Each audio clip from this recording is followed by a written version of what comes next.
Giulio left his briefcase on the sofa and walked to the back hallway. The house was shrouded in silence until soft music broke through the air. The melody came from the storage room. He stopped. The door was ajar. Through the crack, he saw something that made him freeze. Anastasia, the new cleaning lady, was dancing, but she wasn't alone. She held the hands of his son, the boy the doctor said would never walk again, and the boy, with trembling legs, was standing. Julio felt his heart race. "What the hell is going on here?" he murmured, unable to believe what he was seeing. And it was there in that instant that everything began. The music builds, fade out of the hook. The Moretti mansion in Jardins wasn't a house. It was a message. Italian stone columns, a garden with imported olive trees, the central fountain with 3 bronze lions spouting water in sync.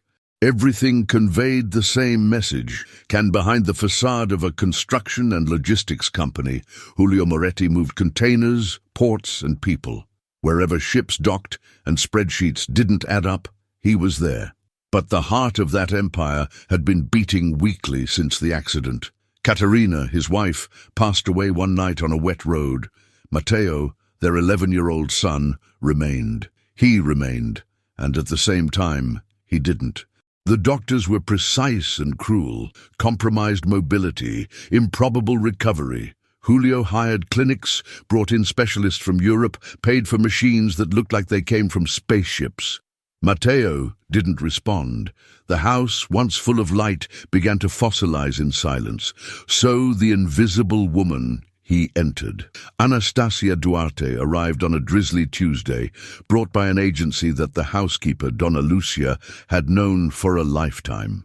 She signed her badge, received her uniform, and put her hair up in that austere bun that betrayed neither age nor intention.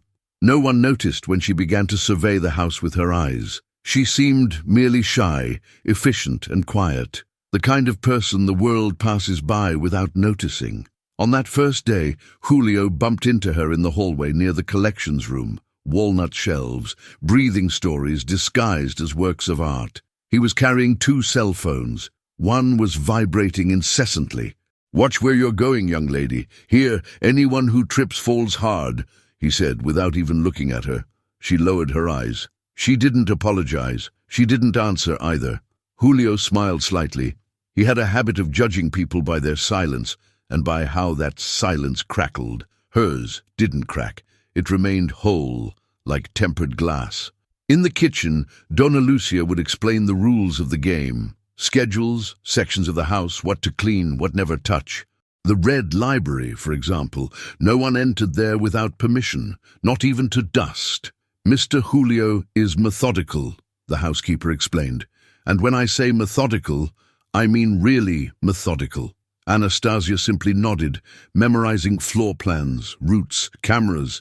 She didn't ask to see contracts. She didn't ask where the private wing was. Instead, she noted useless details. The 3 drops the water filter dripped before settling down, the hallway light that flickered every 7 seconds, the smell of leather from the freshly conditioned sofas in the games room. That was how she worked, from the inside out, until the house felt she was part of it. That week, Matteo didn't want to come down for lunch. Since the accident, the long table had become an empty stage. Donna Lucia did what she always did. She lifted a tray, placed it on the sideboard, knocked lightly on the door, and went in. She was met with the scene. The boy in the corner, headphones around his neck, a pile of books closed as if they were bricks, and the window half open, letting the wind scatter the smell of rain in the room. "Mr. Matteo, did you bring the—" "Leave it there," he interrupted without looking. Donna Lucia, with a heart softer than a soft ball of bread, was about to say something when she realized she wasn't alone. The new cleaning lady, this Anastasia, remained on the threshold, with the cloth folded twice and the posture of someone silently asking permission. The housekeeper shrugged, put down the tray, and left. Anastasia stayed. He said nothing. He didn't clean either. He just looked at the picture on the wall, an old photograph of Caterina and Matteo as children, barefoot on a cold beach. "I like this one," the boy said without meaning to say it. Why? She asked, in a voice that didn't pinch. Because he swallowed. Because we laughed at anything. Anastasia took 2 steps. She pushed the wheelchair closer to the window and opened it wider. The smell of rain wafted in, mixed with a hint of bougainvillea from the garden. Do you like music? She asked. No, yes, but it doesn't matter. Whatever usually hurts more, you know? She placed the cloth on the sideboard. I can't sing, but I dance without anyone seeing. Sometimes it helps when the body forgets how to move. He laughed through his nose. Dance, I can barely move my toes. She tilted her head. If you want, you can clean... I don't know. I don't need an audience. I'm not going to clean anything now. Silence. So what? I'll make some room. She gestured with her chin toward the empty space between the bed and the bookcase. Could I borrow the floor? He didn't answer, but he didn't say no either. She pulled out the rug, moved a poof, picked up a stray sneaker. She did everything slowly, the slowness of someone who isn't in a hurry to prove anything. In the end, the floor appeared, a bare rectangle, ready for anything. Why do you call me sir? Matteo asked, with interested boredom. Because you don't like me calling you Matteo. I didn't even tell you my name. I read it on the frame, she pointed to the photo, and on the label on the tray. He looked at her again, for the first time. And who are you? Anastasia. And an almost invisible smile appeared at the corner of her mouth. I dance without music, but sometimes I put some on. Is that between us? For me, it's all the same, he said, but less convinced than before. Anastasia picked up her cell phone and turned the volume down. An old waltz filled the room, as if it were a memory. She held Matteo's hands, not as if dragging him, but as if inviting him. 1, 2, 3. 1, 2, 3. Just his arms at first, then his torso leaning forward. The boy's body remembered that he had a neck, shoulders, shoulder blades. His forgotten fingers awakened in waves. Matteo didn't know it, but that simple movement concealed an entire protocol. Neuromotor relearning in rhythm, vestibular stimulation, activation of muscle chains with effective charge. Anastasia knew what she was doing. She just didn't tell anyone. Does she annoy you? Bruno Ratto asked, half laughing, as they passed the decorative weapons room. The nickname Ratto, rat in Italian, was an old one. Bruno, Julio's right-hand man since the days of the warehouses in Santos, had a nose for trouble like few others. A scar cut across his left eyebrow, a reminder of a night when they exchanged gunfire with people who believed too much in the word partnership. Her? Julio raised his wineglass without enthusiasm. No, she's invisible. She just wipes and disappears. Too invisible, boss. Ratto leaned against the frame, his arms crossed over his black shirt. People who disappear attract attention, and she looks at the cameras as if they were paintings. People who were seen too much in the past tend to look like that. Mrs. Lucia brought them from Yara's agency, those resumes spanning decades, teenage children, a husband who disappeared, overdue bills. What's the problem? Problem? None. I'm just saying she walks differently, shoulders in a neutral position, heel of her right foot supporting her weight, muscles stabilized. It's the body of someone who's done something fine, he smiled. To dust, you don't need all that. Julio shrugged. You see ghosts in bright light, and you prefer bright light so you can't see shadows. The dialogue ended there, but Ratto's words lingered like the smell of gunpowder. 2 days later, Julio arrived earlier than usual. The clock was barely closing in on night when he pushed open the living room door and left his briefcase on the sofa. He was heading straight for the library when he heard music, very faint, almost a memory. It came from the service corridor, the storeroom. The scene that opened this chapter then unfolded. Anastasia, her hands in Matteo's, the boys, standing, trembling, wavering but standing. There's a type of fear that doesn't appear in movies, the fear that hope hurts more than despair. Julio felt that fear like a punch, because if Matteo could, so everything they said, everything that he chose to believe, he would be wrong. And who was he? if not the man who could no longer be wrong. He didn't go in. He didn't shout. He leaned lightly against the wood and observed. Anastasia didn't see. Matteo didn't either. Concentrated, sweat on his forehead, his lips biting the victory as if afraid of choking on it. After a minute that felt like a lifetime, the boy sat down. Anastasia embraced him with her arms only, without breaking the protocol of space. She knew where the impulse ended and the abuse began. She placed the boy in the chair with a gentle, silent touch. Today was a lot. Tomorrow. Oh, 2 more seconds, she said, with the nonchalance of someone serving coffee. Matteo nodded, exhausted, and fired up. Julio recoiled, as if he had just left a room where he shouldn't have been. He spent the entire night in the library without opening a single book. The next morning, the doctor came. Dr. Alvaro, the specialist who had said unlikely recovery in that technical voice of someone who weighs their words. Julio asked for another evaluation, without alarmism, without cheap hope. The doctor thanked him for the advice, as he always did, and went upstairs. Half an hour later, he came down with his eyebrows drawn on. "There are significant changes," he said, putting away his gloves. "I don't know how to explain it yet. Muscle tone, reflexes, proximal coordination. It's not a miracle, it's work. Has anything changed in the protocol? Did he go to another clinic? Did he buy new equipment?" Julio bit into a silence. The glass of water made a pendulum-like sound as it was set down. "No. If things continue like this, we'll have clearer data in a few weeks." The doctor looked at his boss. "You're quieter than usual. Do you want to ask me something?" "I want to."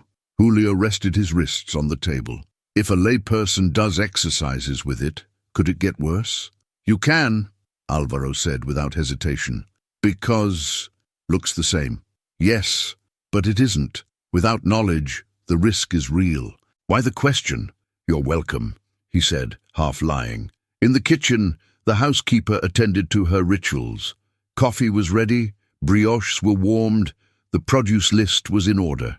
Anastasia dried glasses in a rhythm that made the metal gleam, as it seemed like she was showing off. Donna Lucia, whose eyes were sharpened by age, observed the young woman as if trying to read the fine print of a contract. "You have the hands of a pianist," he commented suddenly. "I have hands that look like I've done a lot of laundry, and from someone who has already held heavy things as to strain." The housekeeper smiled. "I recognize that. I worked in this house for 30 years. One learns to see what is not said." Anastasia raised her face. For a split second, he slipped out from behind the mask. There was a story there that didn't belong with brooms. "I held on to what I needed to," she replied softly. Donna Lucia deliberately brought up the subject that no, it was a topic of conversation. "Mr. Julio is kind-hearted, but he's become hardened. The boy is sweet. And somebody, we need to break through the layer of ice that time has placed on these people's heads." "You speak as if I were capable of breaking something here." Anastasia folded the cloth with military precision. "It doesn't need to break." The housekeeper winked. "It just needs to not be afraid to wash it." In the private wing, Julio called Ratto, installed 2 more cameras in the hallway of the storage room and in the hallway outside Matteo's room. "I don't want anyone messing around there without my knowledge. Nobody, like the cleaning lady?" Ratto bit an invisible smile. "Nobody," he repeated dryly. Ratto didn't argue. That same afternoon, the maintenance crew made repairs to the wiring. The house, which already watched over the people, now watched over the surveillance. That night, Julio watched the day's footage on his tablet. Anastasia appeared in the corner, always cleaning, always silent, but it wasn't servile. She was disciplined. She had the economy of movement of someone who had been trained for it. No, he would make a mistake.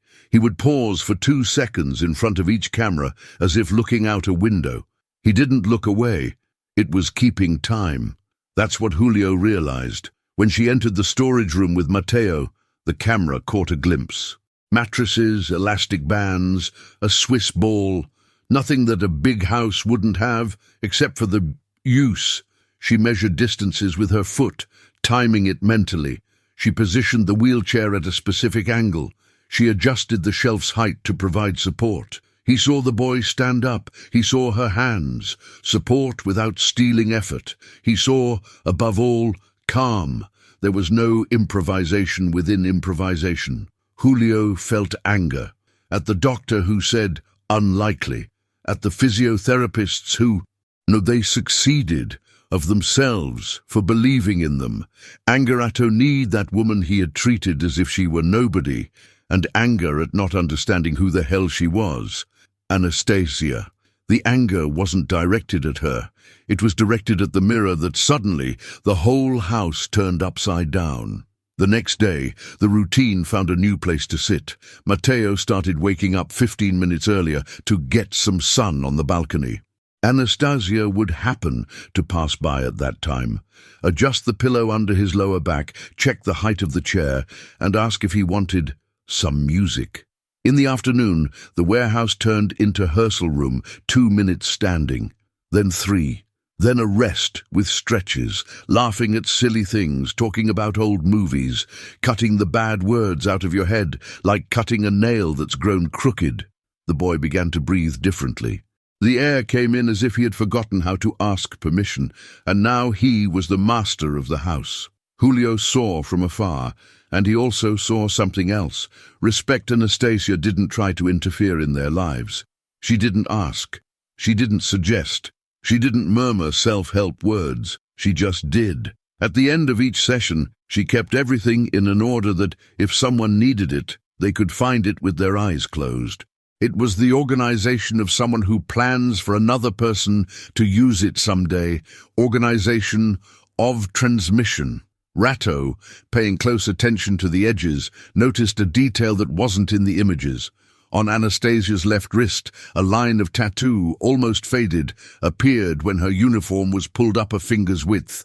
A simple design. A swallow Ratto saw her scratch her skin, trying to hide it, and pulled up her sleeve.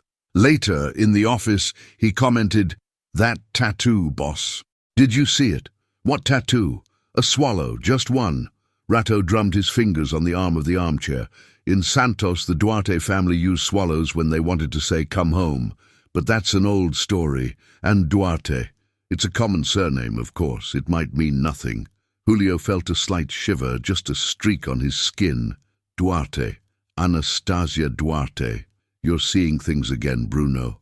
Maybe, the henchman shrugged. Or maybe being too invisible is just another form of being visible. It rained again over the weekend. The house smelled of bread, and Donna Lucia was making onion soup because Caterina liked it, and so everyone should liking it.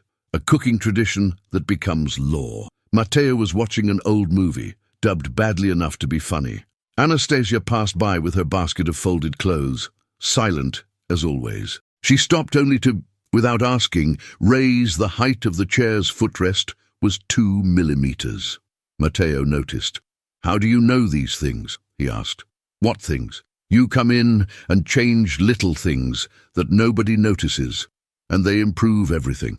If I said it was experience, you'd laugh." She smiled. "So I'll say it's intuition." "I laughed on the first day," the boy confessed. "I thought I don't know. You were just another one. And now I don't know who you are. It's better this way." "Why?" "Because names don't help you stay on your feet." He swallowed his reply and went back to the movie. Anastasia followed. Only the house, with its marble ears, remembered the conversation. On Monday, at 10 a.m. sharp, Julio summoned Anastasia to Red Library. The double door, lacquered a deep red, gave its name to the place where contracts were conceived, enemies were measured, and alliances were weighed. The carefully selected book spines told a story of power and curation. Art history treatises, Italian legal manuscripts, first editions that smelled of parchment. In the corner, an antique safe with a wheel lock, a collector's item, held less money than secrets. Anastasia entered without scratching the wood with her shoe. She maintained the perfect posture of someone who doesn't take up more space than necessary. "Do you know why I called you here?" Julio began bluntly. I imagine it wasn't to discuss disinfectant brands. He almost smiled, almost. I've been watching, he chose the word carefully, images from the warehouse. I saw what you're doing to my son. What are you? And Mr. Matteo, we're doing it, she corrected in the same tone. Are you a physiotherapist? You, she repeated, correcting herself with a slight blush. Tui went, and she lowered her eyes only now. A long time ago. Life asked something else of me. Did you record any videos, post anything, tell anyone? No. Does nobody know? Important people know. Mr. Matteo, Mrs. Lucia, and now you. Dr. Alvaro noticed progress. He pressed the syllables as if testing a trigger. If something goes wrong, it's you who will answer. Do you understand? She nodded without defending herself. And if it works out, Mr. Julio, who will you thank? Julio didn't answer. He walked to the window. Outside, waterlogged olive trees cast liquid shadows on the sidewalk. He hated that feeling, the feeling that a story was being written without him, within, from your own home. Why are you doing this? He asked, still looking outside. Is it money? I'll pay. A new salary, contract, signature, medicine. I'll buy a hospital if I need to, but why? It took 2 seconds, enough for a heart to beat 3 times. Because someone once taught me to get up when no one else believed in me. Her voice didn't tremble, but it carried rust and blossom. And because your son doesn't need pity, he needs work, and of someone who doesn't give up on him when the Lord to give up. The phrase was like a blade. It didn't cut the skin, it cut first. Julio turned around. For the first time, he looked at the woman not as a service, but a strength. I wanted to ask more. I wanted to ask everything. Why did that cleaning lady's body have the posture of a sharpshooter?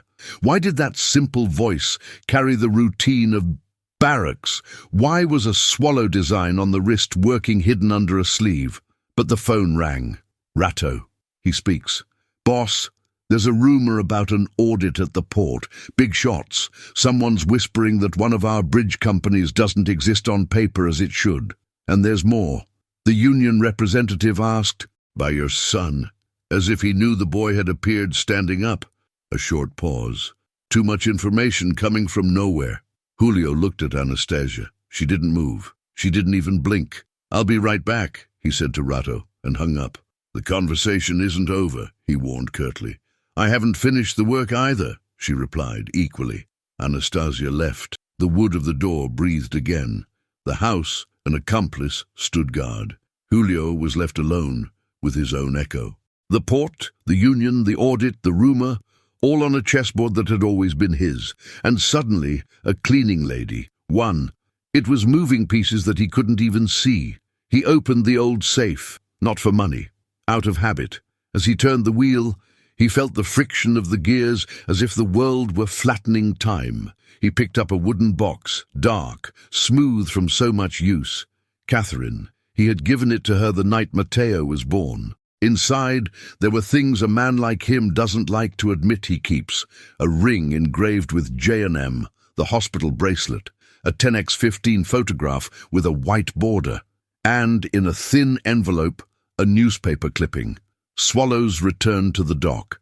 An old story, from when a certain union celebrated the return of the traditional family of port workers, the Duartes, after a forced truce. He didn't remember putting it away, but it was there. Swallows, Duarte. He took a deep breath. He needed answers, and he wouldn't get them by asking directly, because certain answers cost war when done the wrong way. In the afternoon, Anastasia went down to the storeroom with Matteo. Ratto watched from the hallway, hands in his pockets, with the posture of someone who didn't want to look like a bodyguard, and when she passed by, he tilted his head. Nice tattoo. How long ago did you get it? Her sleeve covered her wrist. Even so, she smiled with her eyes, without showing her teeth. Enough time for me to almost forget, and for others to remember too much. It depends on who's looking for what. She turned the doorknob of the storage room. Want to come in? No. Ratto looked at the boy. Good luck, kid. Matteo nodded seriously, as if he were about to enter a boxing ring. The door closed. Inside, Anastasia changed the music. It wasn't a waltz. It was a remove an ancient heartbeat that knows how to tell stories. The boy's body, which had previously trembled like a thread in a storm, now trembled like wire carrying current. "Today, 3 minutes," she said. "3? Yesterday it was barely 1.5. Yesterday you were a different person." Anastasia offered her hand. "Today you are the boy who it saw that you can.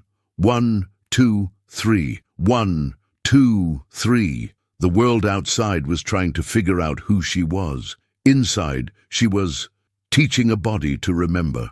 At the marble counter between one contract and another, Julio received a message from a number he used on rare occasions. The old family lawyer, Ernesto Corsi, a man who read lines and lines between lines. Regarding the surname Duarte, beware of swallows. When they return, they never return alone. Julio froze the screen. Then he let out a short laugh. How he laughed at the cleaning lady on the first day. Only now the laughter tasted like iron and a hint of fear. At the end of the table, the intercom blinked. "Mr. Julio?" It was Donna Lucia. "Excuse me for bothering you. Could you come to the storeroom for a minute?" He felt his heart skip a beat. He didn't know if he wanted to see more or less. But he went. When she arrived, Ratto was already at the door, not going inside, obeying that wolf instinct that knows when not to cross a certain line. Donna Lucia, with teary eyes, struggled not to cry. Inside, Matteo standing supported by the improvised stand. 4 minutes on the stopwatch, almost 5, forcing time to confess that it lied. Anastasia glanced at Julio. She didn't ask for permission. She didn't ask for applause. She didn't ask for protection. She simply held on the right way. 10 more seconds, Matteo. 10 is a lot. They are only 10. Julio, who had always commanded containers, numbers, men and seas, could only do the one thing he hadn't done in a long time. He fell silent and saw. When the timer beeped, Anastasia settled the boy down. There were no screams. There was no, "I told you so." Only the gentle sound of living people breathing. She walked past Julio without stopping. She almost bumped into him, almost just like on the first day. He could have said, "Watch where you're going." He didn't. She didn't apologize either. At night, the mansion dimmed its lights. Matteo slept with the window slightly open. Donna Lucia left a bowl of soup covered with a colorful dish towel, the kind that survives for decades. Ratto smoked in the garden, without inhaling. Julio stayed in the library, as always, but no, he opened the safe. Instead, he opened a drawer and took out a notebook, one of those with a black cover. He wrote 4 words. "Who is Anastasia Duarte?" In the hallway, the new camera blinked. On the sofa in the main room, about the little ones, he rested where he lived the beginning of this story, and on the wrist of an invisible woman, a swallow slept with its wings still, for now. The library clock showed 3 a.m. when Julio realized it hadn't blinked yet. The black notebook was open on the table, the pen still in the same spot as it had been hours before. Who is Anastasia Duarte? The rain had stopped, but inside him the storm only intensified. Ratto was sleeping downstairs, or pretending to sleep. Matteo, in the east wing, was breathing with that tranquil sound of someone who had finally started dreaming again. And Anastasia, well, she was probably awake too. People like her don't sleep. People like her keep watch in the darkness. Julio stood up, turned on the lamp, and opened the safe. He took out the old envelope, the one with the news about the swallows. He read the name at the top for the 10th time. Duarte Union, a generation extinct after the Dock War. He remembered. Of course he remembered. Back then the port was a jungle. Smuggling of weapons, parts and people. The Duarte family was respected, too honest for the dirty game. When they refused to cooperate, someone needed to set an example. Julio didn't pull the trigger, but he signed the document that sent the message. A fire, 3 confirmed deaths. The rest disappeared with the wind. Or at least he believed that for 20 years.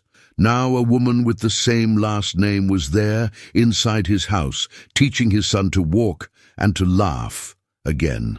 Fate, when it wants to punish, has a cruel sense of humor. The following morning, the routine seemed normal. It seemed so. Anastasia served coffee as usual, her uniform clean, her hair tied back. Matteo, smiling, chatted with the housekeeper about the previous night's film. Giulio pretended to read the newspaper, but his eyes never left her. Every movement, every gesture, every breath seemed too carefully considered. He noticed something new, a thin silver chain hanging discreetly from under the collar of the uniform. The pendant, almost invisible, was shaped like key. Not just any key, but an old one, with engravings reminiscent of the Italian locks on bank vaults. Giulio recognized that drawing. I had seen him before.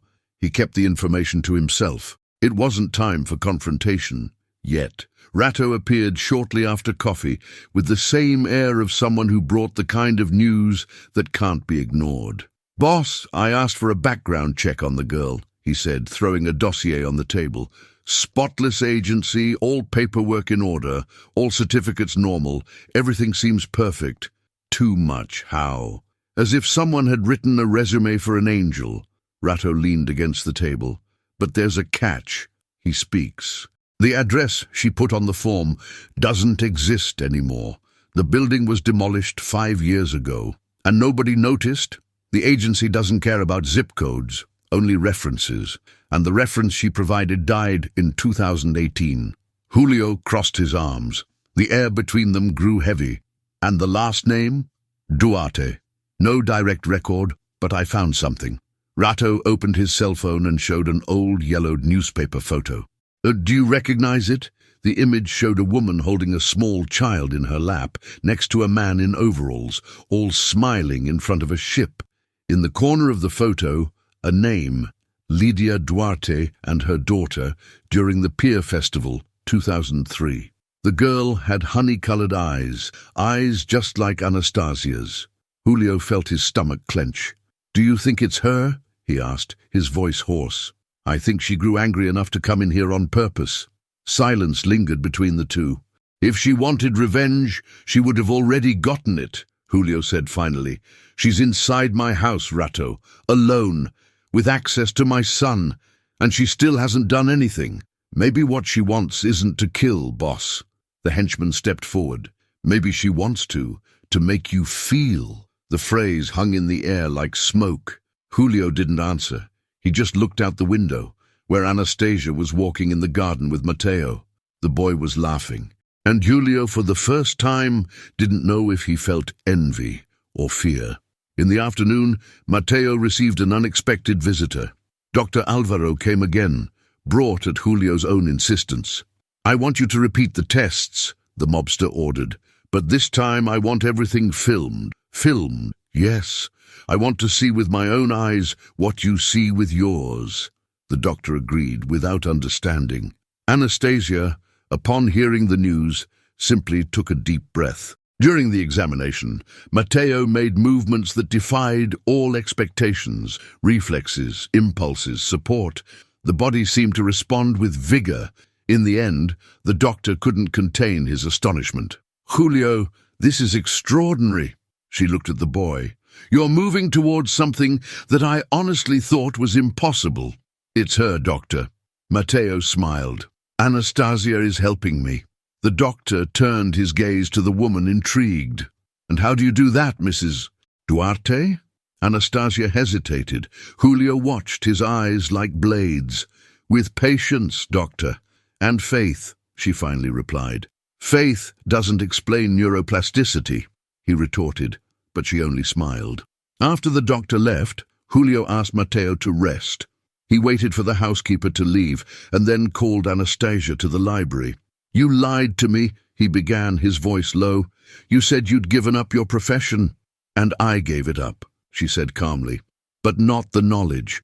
Condition, knowledge that you were using without authorization. What if I told you that what I'm doing is saving your son's life, or it's putting him at risk? Everything worthwhile has risks involved, Mr. Moretti." She didn't raise her voice. She wasn't trembling. Julio approached, studying her face as if deciphering a code. Duarte. That last name is no coincidence, he said slowly, testing her reaction. She didn't look away. No, he replied. It isn't. The air turned icy cold. Julio took a half step back. So that's it, he murmured. You came here to destroy me. No, Anastasia shook her head. I came in to understand why you destroyed so many people without even remembering their names. You came to get revenge. I came to look into your eyes and see if there was still anything human left inside. The tension was so thick you could hear your heart pounding. But she didn't cry, and he didn't deny it. For a moment, Julio saw in those eyes the same mixture of pain and courage that Katerina had shown in the days leading up to the accident. And something inside it cracked, a small fissure, but enough to let light in. If I wanted to hurt you, she continued, I would have done it already, but I chose something else, to show you what it's like to lose without bloodshed, to see your son walk, to smile, to be free, something that money and fear never gave you. He didn't answer. There was no defense against that. Anastasia turned to leave, but before she reached the door, he said, The fire. She stopped. What happened at the port wasn't for you. It was for another group. Tell that to the ashes.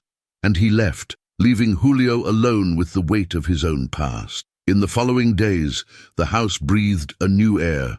Julio pretended that nothing had changed, but he watched Anastasia with a mixture of distrust and regret. She continued treatment with Mateo, as if the conversation had never happened. The boy was progressing, and what was once anger within Julio began to turn into respect. But Rato was not at ease. One night, he discreetly entered Anastasia's room. Nothing out of place. Everything clean, organized, and calculated, except for a small wooden box at the back of the cupboard. Inside, newspaper clippings, old photos of ports, and a list of names. The first one, Julio Moretti. The second, Bruno Rattori. Rat. He swallowed hard. Inside the box there was also a rusty medal bearing the emblem of a dockworkers' union, and a note, Forgiveness is the revenge of those who survived. Ratto closed the lid, took a deep breath, and left without making a sound. Deep down, he knew he should tell his boss everything, but he didn't tell, because perhaps part of him felt that Anastasia was right. The next morning, Julio woke up with a strange feeling. In the garden, Anastasia and Mateo practiced short steps, the boy laughing, the sun shining weakly on the trees. He watched from the balcony, silently. That was something no fortune had ever bought before, life. And then the phone rang. It was Ernesto, the lawyer. Julio, we have a problem. Which one now? The name Duarte has resurfaced behind the scenes. It seems someone is digging through old records. What type of records? Fire investigation proceedings. There is a request to reopen the investigation. And where did the request come from? From within your company. Julio felt the ground disappear beneath his feet. He looked out the window.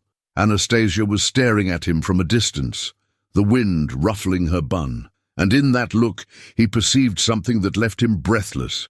She wasn't running away. She was waiting for him to remember. That night, Julio called Rato.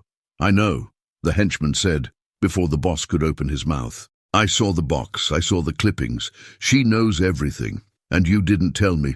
Because she's not playing against you, boss. She's playing against who you were. That's priest talk, Rato. Perhaps. But it's the only kind of redemption left for people like us. Silence. Julio lit a cigarette, something he hadn't done in years. The smoke rose slowly, like a memory that refuses to fade. What if I tell you I'm tired, Rato? Then it's time to let someone clean the house, boss. He gave a half smile. Literally. At the end of that week, Mateo took his first steps without support. Anastasia wept silently. Julio behind the door heard everything and couldn't move. It was as if each of his son's steps pushed him toward an abyss where power was worthless. When the music ended, Anastasia approached the door. I knew he was there. He's walking, Julio. I saw. So now you understand. What do I understand? Because sometimes justice doesn't come with bullets. It comes with footsteps. She left and Julio stayed, motionless like a man who finally understood that hell isn't fire, it's memory. But hell still had one more card up its sleeve. That night, Ratto received a call. Number blocked. A deep, metallic voice. She's not alone. Operation Duarte is underway. The target is Moretti, and whoever is on his side goes down with him. Ratto dropped his cell phone. The wind pounded against the windows. Outside, the swallow tattooed on Anastasia's wrist seemed alive, pulsating under the moonlight. And the house, the same house that once smelled of power and silence, now smelled of revenge is coming. The anonymous call still echoed in Ratto's head. Operation Duarte is underway. The target is Moretti. Whoever is on his side goes down with him. He looked at the dark glass of the balcony and saw his own reflection, a man who had sailed through tides too murky to be deceived by promises of calm seas. He lit a cigarette he didn't smoke and crushed it before taking the first drag. Some wars you don't feed, you just confront them. Inside the house, Julio couldn't sleep. Matteo breathed heavily, tired of small victories. Anastasia watched the hallway like someone who knows the sounds of a terrifying night. The entire mansion seemed to anticipate what was coming, as if the walls had memories and knew that in that early morning, history would demand more than silence. At 2:17 a.m., the doorbell vibrated silently. Not a ring, a pulse. Internal team code. Ratto checked the guardhouse monitor and froze. 2 cars without license plates, headlights off, stopping before the curve. People who know wet floors and dead cameras. "Boss," he said into the intercom. "Wrong company at the service gate." Julio didn't ask who or why. He knew. The port, the audit, the resurrected Duarte surname, everything had triggered a mechanism that always ends the same way. Preventive liquidation. They weren't there for the money. They were there to erase risks. "Lock down the east wing. Get Matteo out of the room," Julio ordered. "No one shoots first." "Nobody," Ratto tested. "Nobody. I choose the first shot." In the hallway, Anastasia was already moving. Her tight bun had become a ponytail. Her uniform gave way to the freedom of her arms. She knocked twice on Matteo's door. "Wake up, now." The voice was a gentle command. The boy blinked, lost, until he saw her face and understood everything without understanding anything. Anastasia unlocked the chair, guided it down the service corridor, and stopped in front of a door that Matteo had never noticed before. Metallic, discreet, the color of a wall. She took it off her neck. The small old key, that one, the one with the silver chain, and he turned it. The lock gave way with a resigned click, as if it had waited years for that gesture. "Where does this lead?" Matteo whispered. "To a place where the wind doesn't blow," she replied, "and where nobody finds you easy." They descended a short staircase, a windowless room, walls lined with acoustic insulation, discreet shelves, a wall safe, the kind that passes for a cheap painting. Anastasia opened another, smaller lock, and the metal creaked with the past. "You planned this," Matteo understood, his eyes wide. "Not everything. Only what I could protect." She settled him in a firm armchair, adjusted the footrest, placed a bottle of water within reach, and gently touched the boy's head. "No need for a hero. If things go wrong, you stay. If I'm late, Ratto will come. Trust me." "I trust you." Matteo held her hand. "Come back. I'll be back." When she went upstairs, the house already had other footsteps. Footsteps that don't ask permission. Ratto positioned 2 men in the hall and another on the spiral staircase. Julio, wearing a white shirt with the sleeves rolled up, went to the red library. She opened the old safe and took out Katerina's box. Not out of longing, out of destiny. Inside, besides the maternity bracelet and the 10x15 photo, there was a USB drive, which he had never dared to open. Catherine, before dying, had said a phrase that at the time he didn't want to hear: "You'll need the truth when fear comes looking for you." Fear was ringing the doorbell. The intercom beeped, gate broken. 3 shadows entered, then 5, then 8. Silent equipment, weapons with suppressors, dark clothing without logos, professionals. A harbor rat recognizes a dockside predator. "Don't aim for the chest," Ratto whispered to his men. "Aim for the leg. The boss wants questions." The invaders divided the house as if opening a fish. 2 through the kitchen, 3 through the hallway of the east wing, 3 through the garden. The first contact was abrupt, a clash of bodies, a sound of metal hitting wood. Ratto knocked one down with a short blow. Another swallowed a trip that seemed rehearsed. The third hid behind a column. And that's when they saw it. She. Anastasia appeared as if she already knew the enemy's move. She didn't advance. She did the visa, that semicircle used by those measuring range, and forced one of the men to expose his shoulder. The second came from behind. She twisted his fist outwards, using the force of the attack itself, and his body cracked. The third tried to shoot. Ratto was faster and knocked the weapon away with a kick to the fist, finishing with an elbow to the jaw. "You're not a cleaning lady," the intruder gasped from the floor, spitting blood. "Today I am," she replied without triumph. The noise brought 2 more. One tried to pass by her. "Anastasiano, she's a movie heroine. She doesn't fight pretty. She fights." Short 1 step, 2 taps, the man on the ground. The other hesitated. Ratto finished the job. Julio appeared at the end of the hallway and saw a scene that seemed beyond belief. His maid and his right-hand man, defending the house side by side. "That's enough," Julio raised his voice. "Only those who came to talk can enter. Anyone who comes shooting will be forced to leave lying down." The men retreated far enough to rearm their pride. And then a 4th man. He entered calmly, empty-handed, with a grey beard, eyes that showed he hadn't hidden from life. He wasn't wearing a mask, the kind of person whose fingerprints have already been burned. "Julio Moretti," he said, as if greeting an old acquaintance. "We've owed you a visit for a long time." "Who are you?" Ratto positioned the weapon in a way that made the question sound like a warning. "People who don't forget," the man pointed his chin at Anastasia, "and who keep a dead man's promise." Anastasia stared at him for a long second. "Uncle Miguel, the world has become small." Julio understood. It wasn't the police. It wasn't a rival gang. It was family.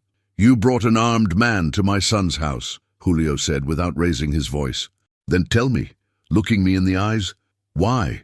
Miguel smiled sadly. "Because you never opened the door when we knocked with our bare hands." Silence, only the morning wind rustling the leaves in the garden. "Operation Duarte is not a group, Moretti. It's correct. We didn't come here to kill you." He held out his empty hand. "We came to hear you confess." Anastasia breathed as if she were finishing a marathon, and only then allowing her lungs the luxury of oxygen. "He speaks," she said. "Today." Ratto glanced at her sideways. It wasn't a plea, it was certainty. Julio realized the chessboard had disappeared. There were no pieces to move, no bluffs to maintain.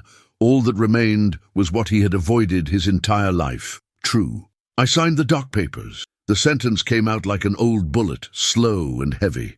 "I didn't pull the trigger, but I knew what would happen when the message arrived. I turned a blind eye when the fire erased names. It was me, and I spent 20 years pretending it was the game." The corridor seemed to grow longer. The walls of the Red Library just ahead beckoned like a secular confessional.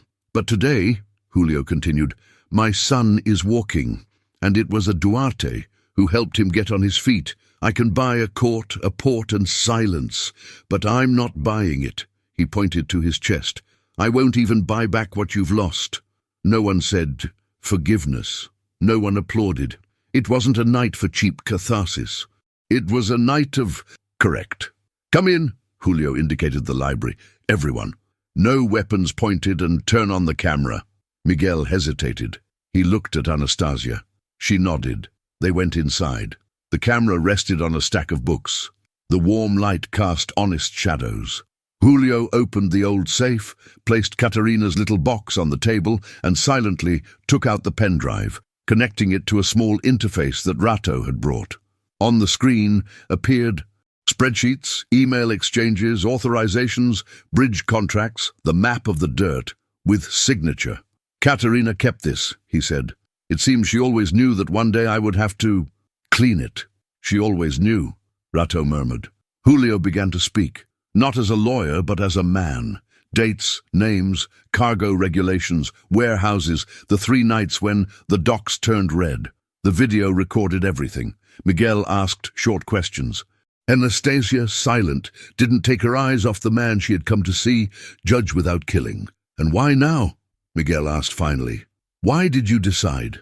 Julio thought about talking about God, about fear, about the future. He didn't talk about any of that. Because I saw my son stand up, and I understood that my whole life I had been sitting down. The camera turned off. The file was saved in 3 copies, one with Miguel, another with Anastasia. The third, sent by Rato to a contact who is priceless. The journalist who spent his youth being beaten up on the docks for asking what he shouldn't have, and, for that very reason, should be the guardian of the bomb. And the police? Miguel provoked. It'll knock here at dawn, Rato replied curtly. If we want it to knock, and he wants. Julio nodded. There was no theatrics on his face. There was old man's giving up. And the boy? Miguel finally asked. Mateo is not to blame for anything, not even for me. The uncle took a deep breath. He put the copy away. He made a gesture with his hand, and the men retreated. No heroism, just the end of the mission. In the hallway, Donna Lucia appeared with teary eyes and a rosary in her hand, like someone holding the rope of an anchor. Anastasia touched her shoulder as she passed, a "we're here" that women say without speaking. The shelter? Julio asked, remembering Mateo. That's fine, Anastasia replied. He sleeps better when the house barks and then goes quiet. Does he know who you are? Miguel asked. You know I dance even when the world is standing still, she smiled. The rest, he'll hear from his father. Dawn found the mansion breathing. The lights went out one by one, as if the night were gathering up the ghosts. The cars without license plates disappeared around the bend they had come by. The city, oblivious, began its usual noise of bread and horns. On the balcony, Julio and Rato gazed at the pale line of the sky. And now? Rato asked. Now I'll let you in, Julio replied. And I'm asking for something I've never asked before. What? Protection. For them. She glanced at the door through which Anastasia had disappeared, and for the part of me that can still learn. Rato didn't scoff. He just nodded. He knew. Some decisions define the surname one has. When the unmarked car pulled up in front of the house, no shots were fired. There were no handcuffs breaking bones, no screams for the TV camera. It was just a door opening and a piece of paper being handed over. Formal summons. Ernesto, the lawyer, approached, his face serious, and simply said, "It's time to wash." Julio signed, breathed, and looked around one last time. Asana. He saw no columns, sculptures, or coffee table books. He saw a boy sleeping in an inner room. He saw a governess with sea-colored eyes. He saw a friend with a scar on his eyebrow. And he saw, above all, the invisible woman who pushed the world 1 inch forward without spilling a drop of blood. "Anastasia," he called from the hall. She appeared, simple as she was, the swallow still hidden in the sleeve. "Thank you," he said. "It wasn't because of you," she replied honestly. "It was because of him." And she looked in Mateo's direction. "I know." He lowered his face. "That's precisely why—" "Thank you." She sized him up for a moment. There was no forgiveness there. There was true sometimes. This is rarer. "The boy asks fewer questions when we answer first," she said finally. "Talk to him before the world speaks." Julio nodded. "One thing," he finished almost in a whisper. "Katerina kept what I didn't have the courage to keep. You kept what I deserved. If one day you—" He searched for a word that didn't sound pretentious. "If one day you need anything, call." "I'll never call for a fire again," Anastasia replied. "Only footsteps." The police officers were waiting. Rato positioned himself next to the chief, not behind him. Miguel, at the gate, exchanged glances with his niece. He didn't smile. He trusted. Julio walked. He didn't look like a deposed king. He looked like a man who had finally accepted the weight of his own name. As he crossed the threshold, Mateo appeared at the top of the stairs, gripping the handrail with newfound firmness. His face was swollen with sleep, and there was a sweet fright in his eyes. "Okay." Julio stopped. The world became narrow enough to fit on a single step. "I'm going to settle an old matter, son." Her voice faltered but didn't fall. "And I'll be back. The right way." Mateo nodded, too serious for his age. "I know." And as if offering his father the only blessing that matters, he said, "I'll stand up. You come back." Julio smiled with the eyes that life had tried to extinguish, and it did. Anastasia stayed where she always was, in the exact spot between what collapses and what sustains. The swallow under the sleeve seemed to breathe. Donna Lucia, behind it, murmured a prayer that asked for nothing, only gratitude for the chance to start over. Sometimes justice doesn't come with bullets. It comes with steps.